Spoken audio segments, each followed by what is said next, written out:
You said that now that there are more Latinos in Compton, that the records have shown that the homicide rate has dropped.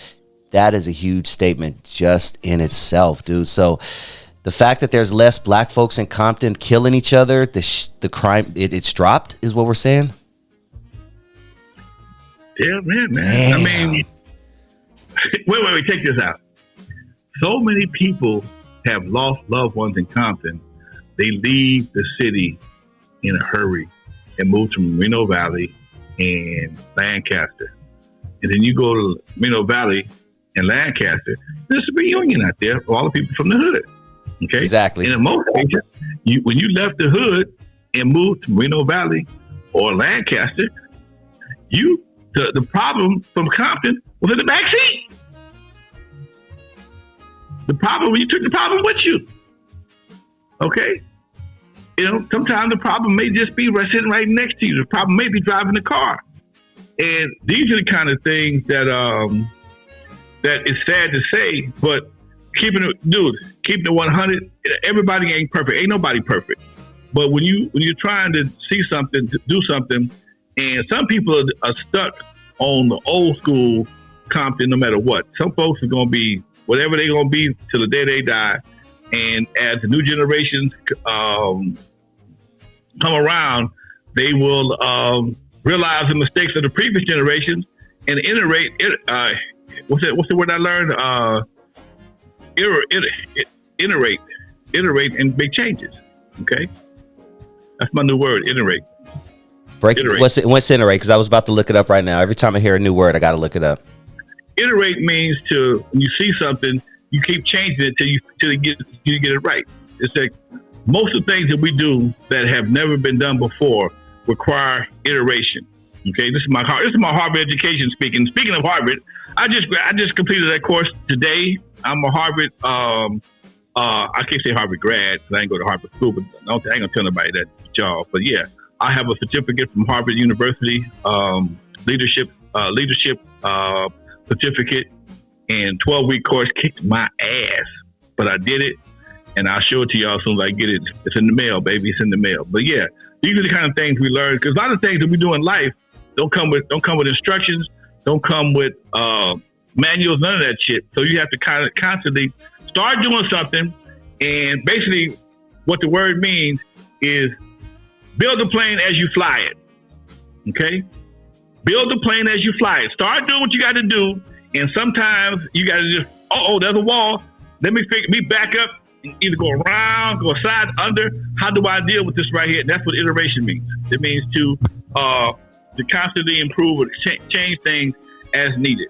It's almost like what's the word? My boy from old man from Friday. He always says he has to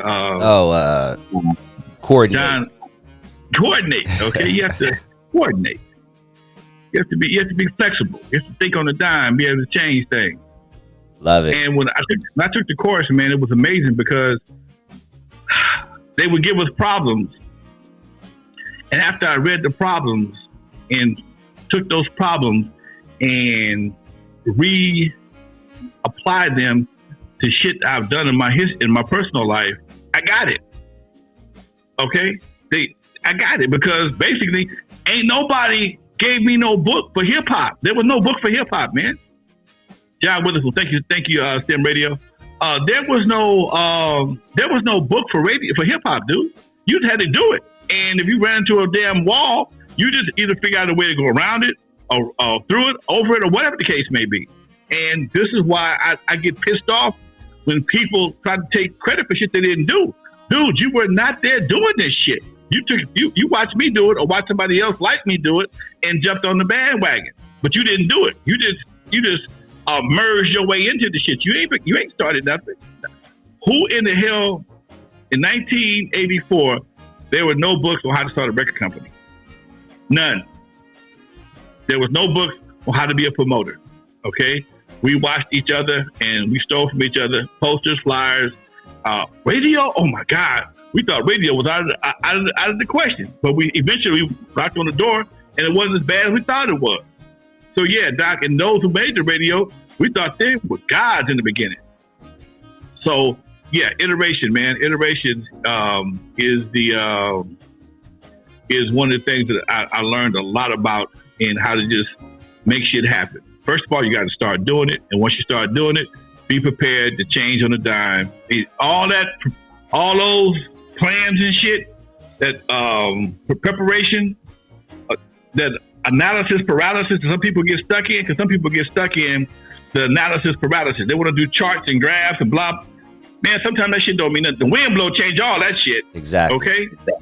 The wind blow will change all that shit. So anyway, that's my latest accomplishment. I'll be a Harvard graduate, and I'll show you my certificate, and I'll be a snooty motherfucker for this. We got to celebrate that when it happens. That's what's up, dude. Congrats on that, man. That's good stuff. Thank you, God.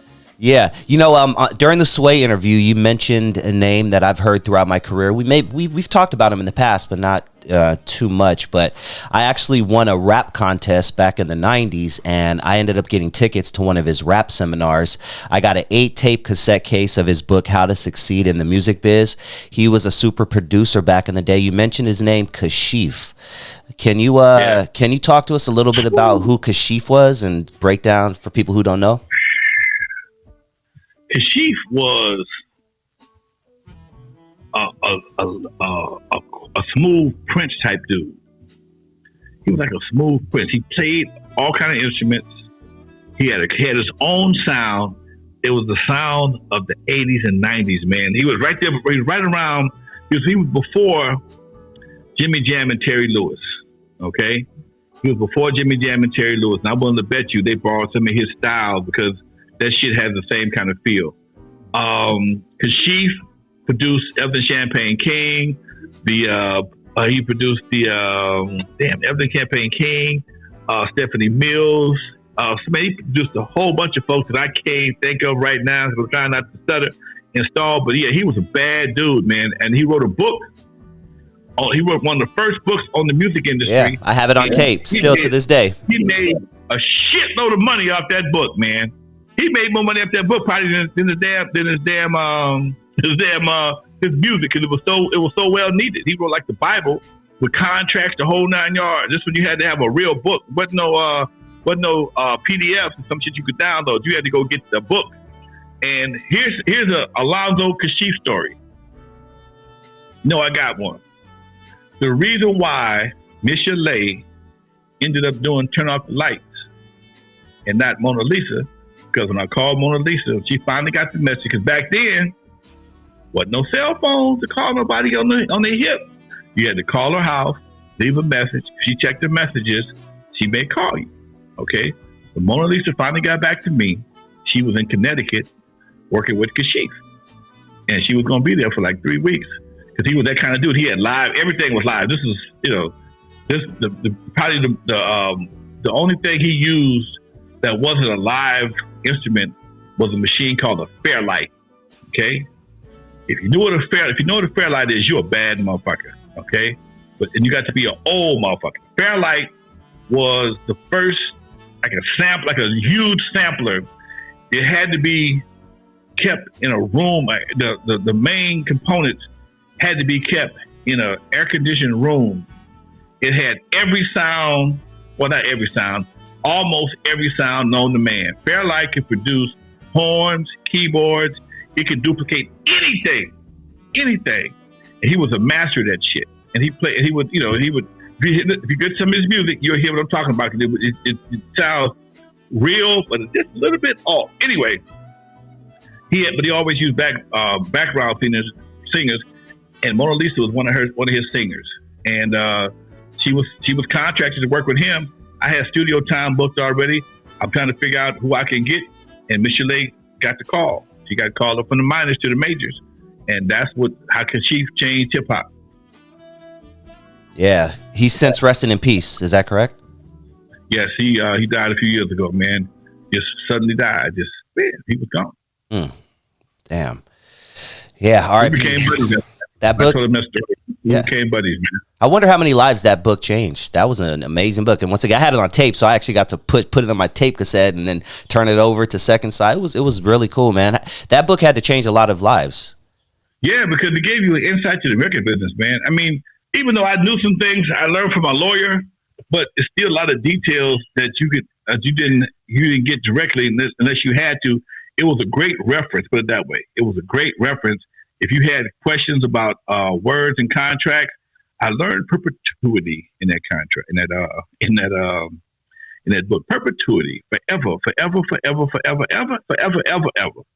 And when I realized, I started seeing that shit in contracts. Oh no, because it's good if it's on your side. It's bad if they're on their side. Because used to be a time most licensing deals were for 5 years, 10 years, whatever the case may be. So they come back and license. Every 5 years they got to re-up the license. Then they start sliding perpetuity in there. And if you don't know what you're doing, which they got me a couple of times, I didn't trip on it. And then I realized when you see perpetuity, that multiplies the money times 2 to 5 times. Because perpetuity now requires you to pay more for the license. Because if I'm giving you a license for $5,000, it expires in 3 to 5 years.